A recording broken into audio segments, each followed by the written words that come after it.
Michael Jordan and you soft? Yeah, he was soft. All right, he was not. Because Detroit Bad Boys used to mess him up. Oh yeah, they used to knock him around.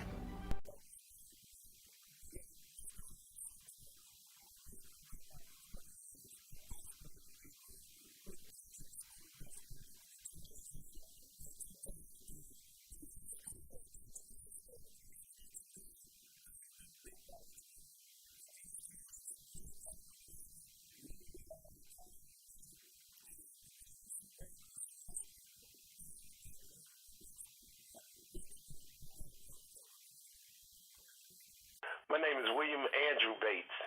I went to Chicago Vocational High School, aka CVS, and Southern University in Baton Rouge, Louisiana, home of the Southern University Jaguars. Oh, some of the best times of my life playing with Coach Mayden in South Shore baseball and travel ball. So many great memories, so many great lessons that were learned that still stick with me even to this day about perseverance, about making something out of nothing, and just about fighting and having that grit and determination to make sure that you pull out a victory even in the midst of a lot of other things that might have been going on. We still had to learn how to fight and grind our way out of some tough situations. Oh, I played song. I found out about Coach Mayden's program through our South Shore Baseball affiliate program. As you know, during that time, the early '80s and late '80s, it was you had to be a part of a community organization in order to play baseball, and South Shore was big. And so with Coach Mayden had one of the Pony League teams, American Legion teams, and then started having his travel teams, and he thought I was good enough to maybe just play a game or two, and he put me on the team, and the rest is history. Oh, we went to Wisconsin, we went to Cincinnati, we went to West Virginia, but my favorite trip of all time with Coach Mayden was Canada. That was one of the greatest experiences of my young adult life, and I was able to go there twice at age 16 and age 17. We played actually against the Canada's national team. We played against teams from Korea or Tokyo, one of the teams. They was from somewhere over there. The experience was just great, first class all the way. And it was the first time that I took a plane because we had to fly from Chicago to Detroit, and then we had to take a bus the rest of the way into Canada. But it was a wonderful, wonderful experience. Oh man, some of the guys that I've met and friends that I've made over the years are almost too numerous to count. But of course there are a select few: Corey Gilkey, Ralph Sullivan, Nate Moore, Nate Benson, my boy Breeze, Raymond Collier, just a host of guys, Sean Stallin, just a host of great guys who all love the game, and we all grew up in the hardcore city of Chicago. It's a rough neighborhoods, but when we got on that baseball field, the camaraderie that we had, even though guys were from different parts of the city, in some instances, the camaraderie that we had was something that I'll never forget and still is intact today. Because if we see each other today, all we do is reminisce and talk about our time playing baseball with you, Coach. My God, how long we got? Well, my thoughts on Coach Mayden is this, real simple. A guy who loved young black men and gave us an opportunity to not have to rely upon the streets for survival or trying to be involved in street activity that would have gotten a lot of us in trouble. And baseball became our outlet, and Coach Mayden became that father figure that a lot of us did not have in our lives. When a lot of us didn't have the money to travel or to have a meal before or after the game, Coach Mayden would always find a way, even if he didn't have it.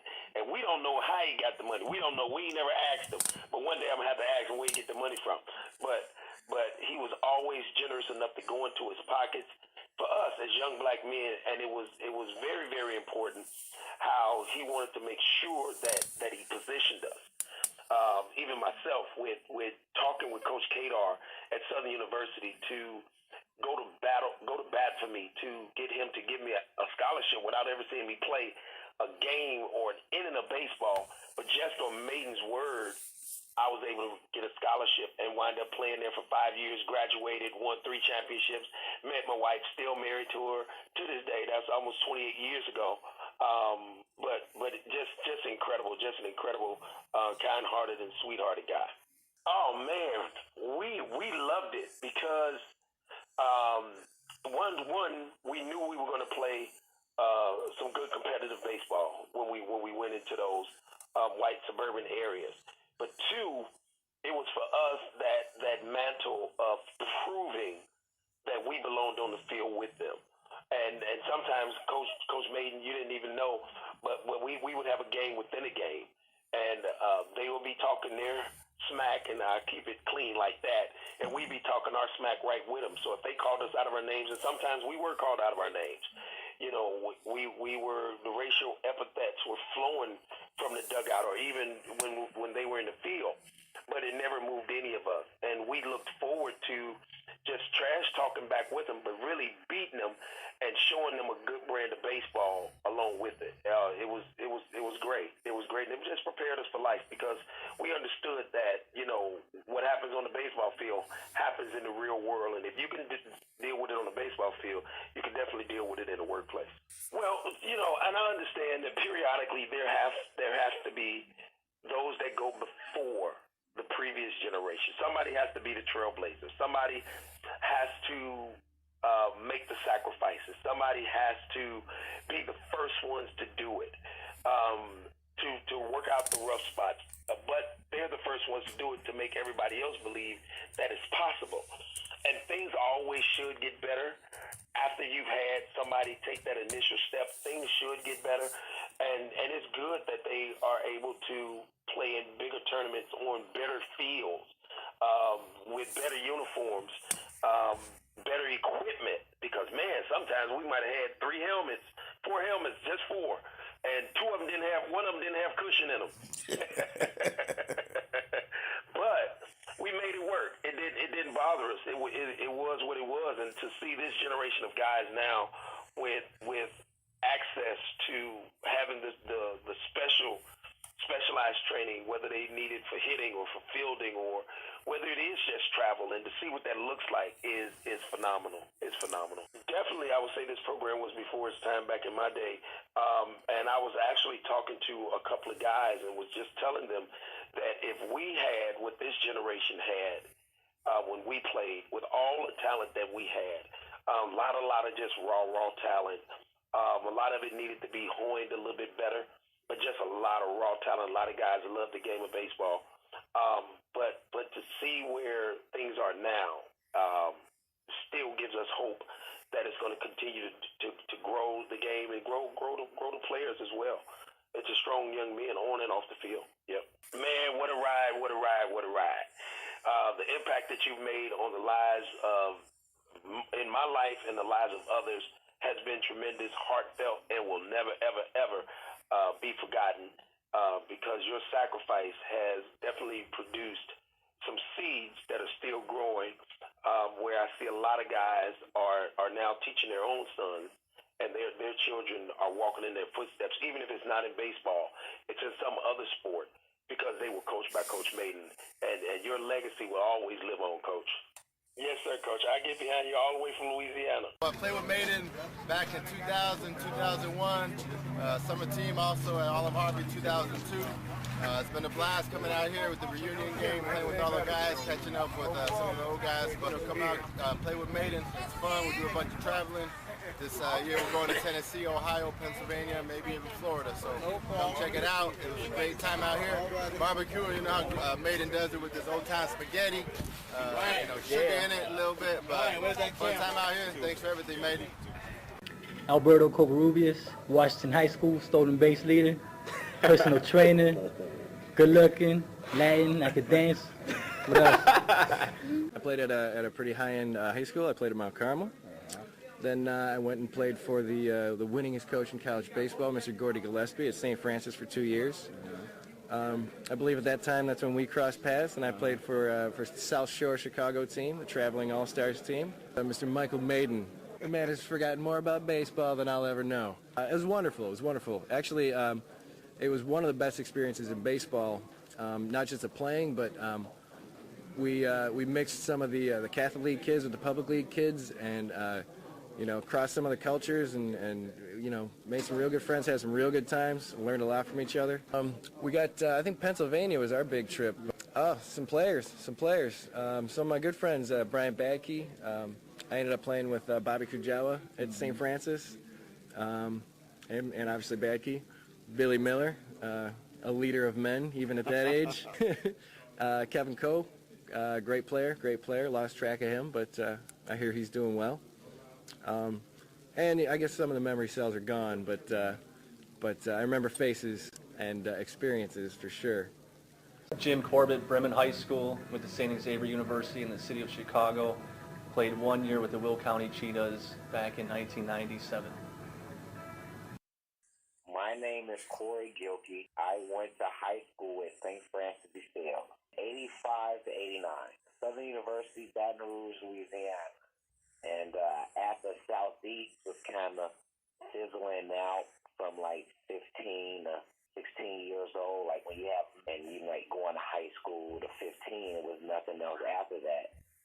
So I kind of played St. Francis like summer league. It wasn't a lot of games, and then we was like, man, we got to play for Mayden. We got to travel. We doing this, we doing that, and just came out there, I guess. I would say it had to be Will Day that got me there. But then, we idolized Nate Moore. So Nate was God to everybody. Then Quincy always vouched for you. Quincy played for you.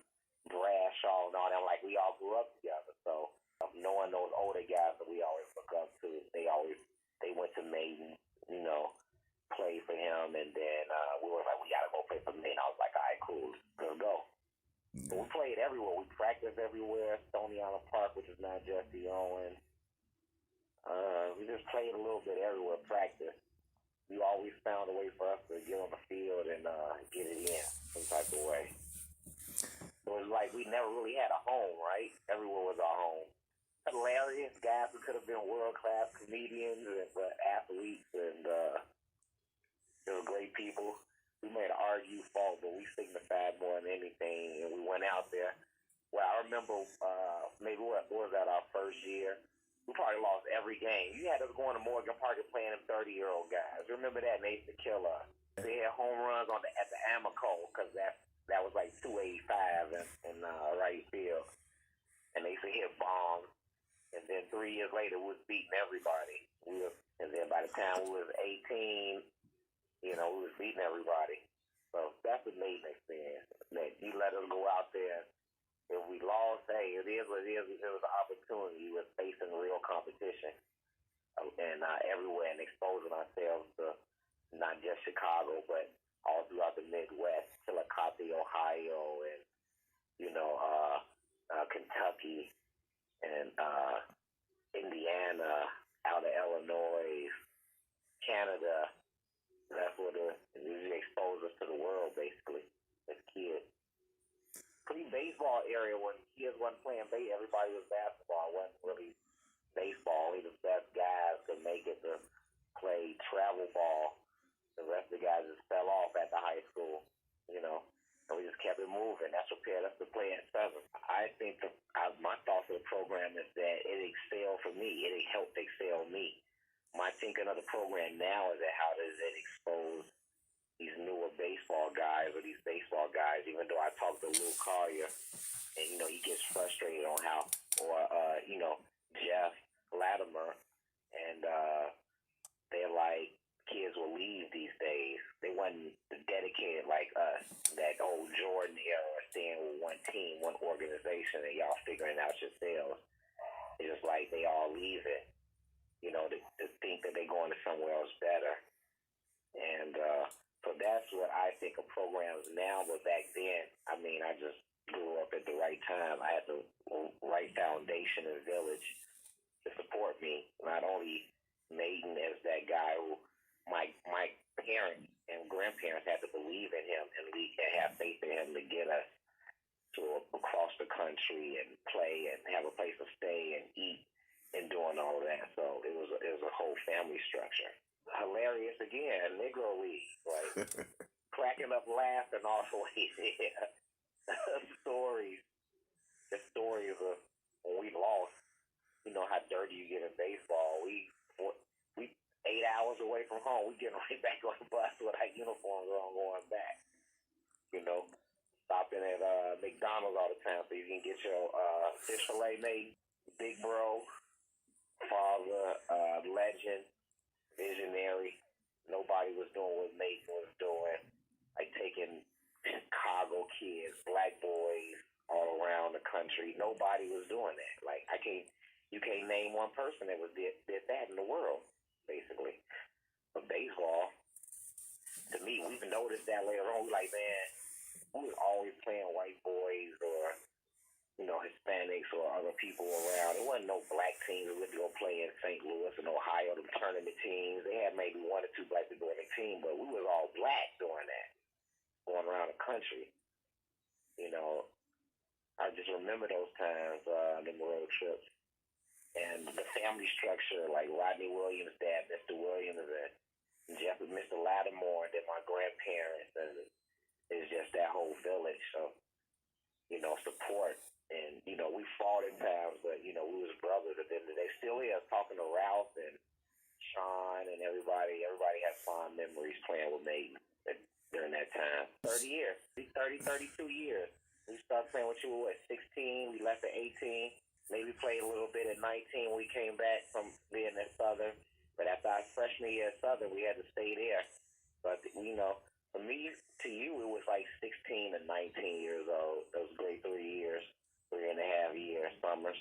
No, we still are. Like, you know, I talk to Nate all the time. Oh, Will Bates, you know, is my best friend. So, it's my brother. I talk to Sean.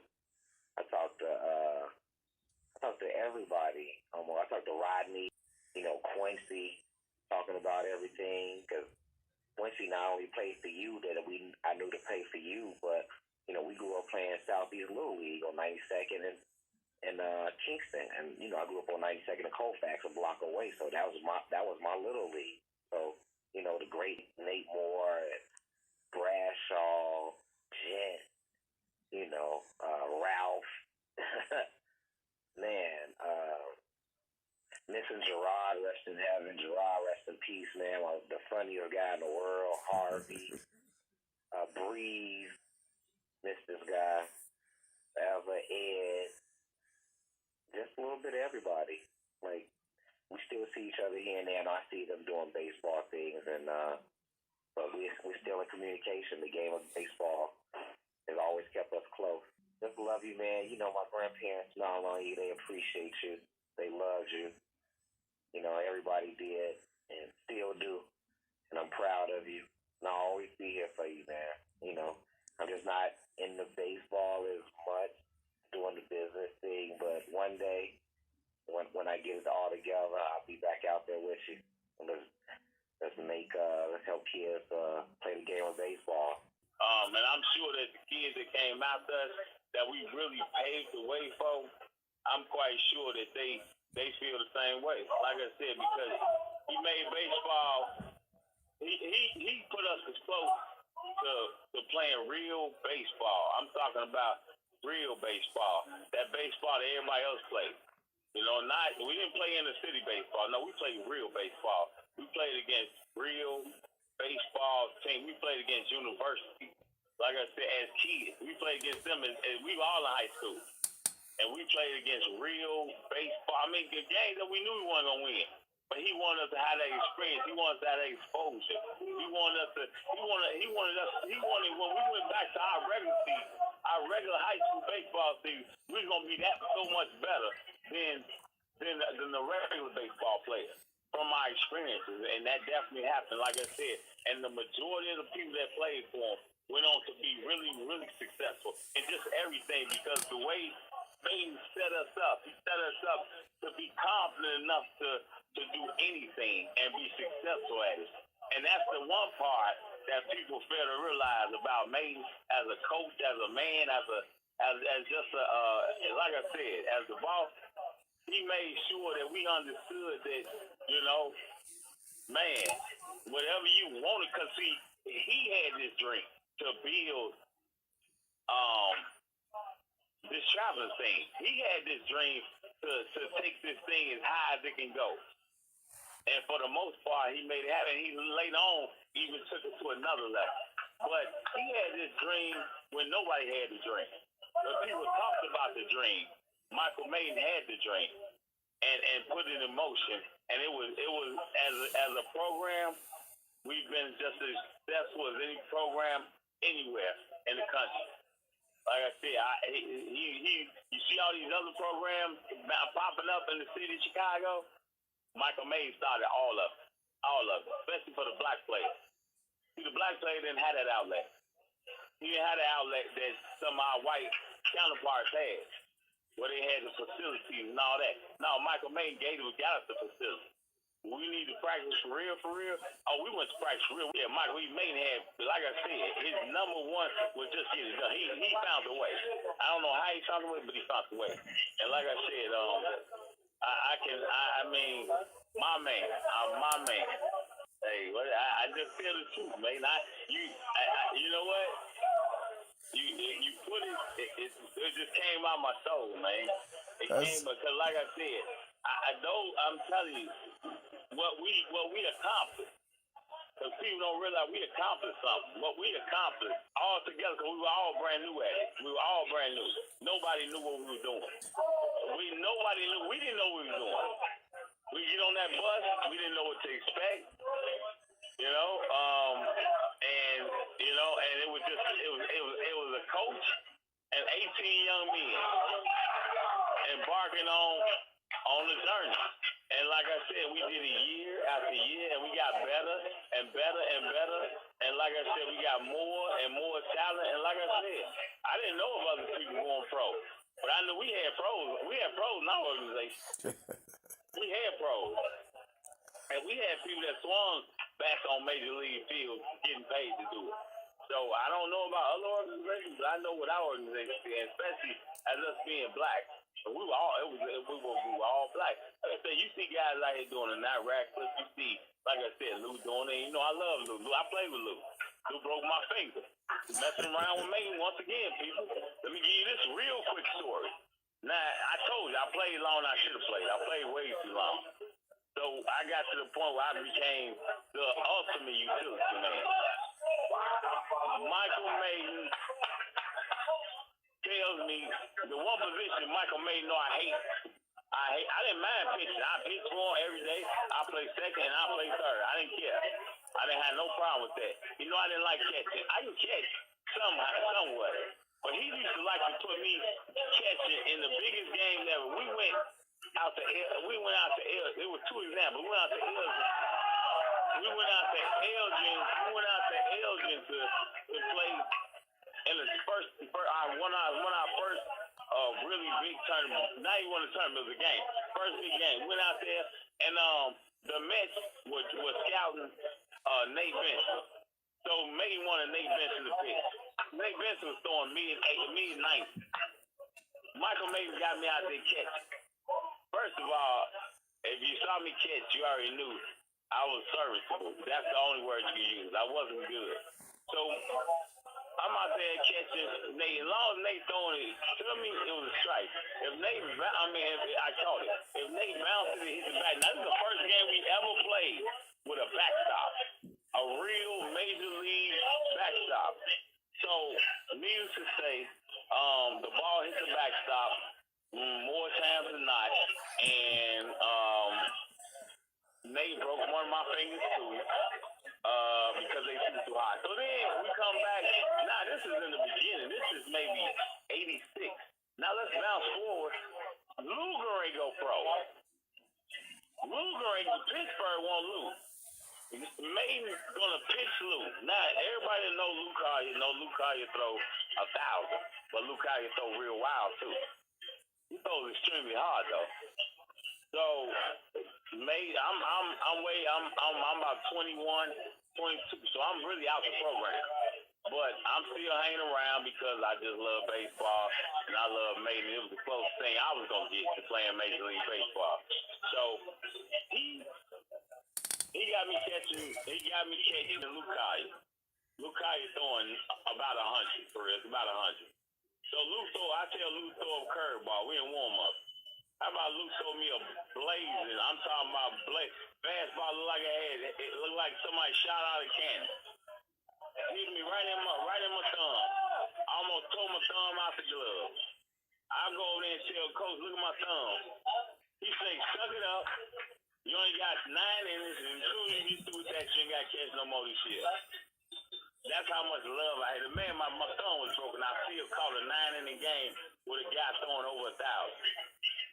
I'm gonna tell you, man, we were anybody that played for Michael Mayden. I'm talking about, man, it's a long list. Over 40 years of ball players, man. They'll all probably tell you the same thing, man. Coach brought the best out of you all the time, every time. Like I said, he was definitely, man, our man. Like I said, every accolade, everything he gets from this point forward, he deserves. You know, everything. I mean, people don't give him a lot of people don't give. A lot of people do give him credit, but a lot of people don't give Coach credit. So I'm here to tell you, man, by far, the originator, the greatest coach that I ever had. The greatest. I'm gonna be honest with you, one of the greatest men I've ever known. I'm telling you, that's how serious it is. I'm 51 years old, and like I said, without Mayden, I would nowhere near be the man I am today. The things he taught us were invaluable. I'm Michael Davis, man, been a long time student of Mr. Mayden, man, long time. One of the ones who really taught me just how to go out and be involved. You know, I met you in high school, and you were one of the first ones that brought me over just to show me there was a whole nother level of baseball that I needed to learn. And those experiences has gone with me for the rest of my life. It really has. So now I'm here just to give back to the youth what I learned from you guys and what I learned along the way. After high school, 3 years of college, I went to Red Lake, redshirted there. Went to Triton. That was another story. And then ended up playing 2 years at Kishwaukee, and then was started here, actually here at Stanton Bank, which was the Cook County Cheetahs. Played 2 years here, and then was signed by the San Diego Padres. Played 2 years there, and then bounced around another 2 years in the Northeast. Man, you like again, man, you are one of the ones who were inspirational in my growth as a ball player, and like I say, as a man too, because you instilled some values in me that I use to this day. I mean, there was a point where we couldn't even talk to you. I'm gonna put you on blast right now, because I see some of your kids now, they can wear earrings. Oh, no, they don't get away with earrings. No, man, I saw some TV shows, they playing basketball. Do you know this man had us running the park 2 o'clock in the morning because he called us on the basketball court? But, yeah, that's true. But it was all in the development and the discipline that you instilled in us that we're able to give back. So it was truly a blessing to have you in my life and the things that you instilled. I truly appreciate it. And see, I'm a part of the Davis family too. So see, Coach ain't only a coach; he part of the family too. And that is true, because again, you were trying to set a foundation of discipline in us that we can use anywhere we went, and it did help. It really did. Mayden, thanks for the many years, man, of love and baseball, man. We appreciate you. This is Quincy from Los Angeles. Keep them teeth going, man. Biting on what you know we talked about. No, man, we had a good time, man. Thanks for having us out for the reunion. Love you like a father figure. Take care. Keep baseball. I played with Mayden back in 2000, 2001. Summer team also at Olive Harvey 2002. It's been a blast coming out here with the reunion game, playing with all the guys, catching up with some of the old guys. But come out, play with Mayden. It's fun.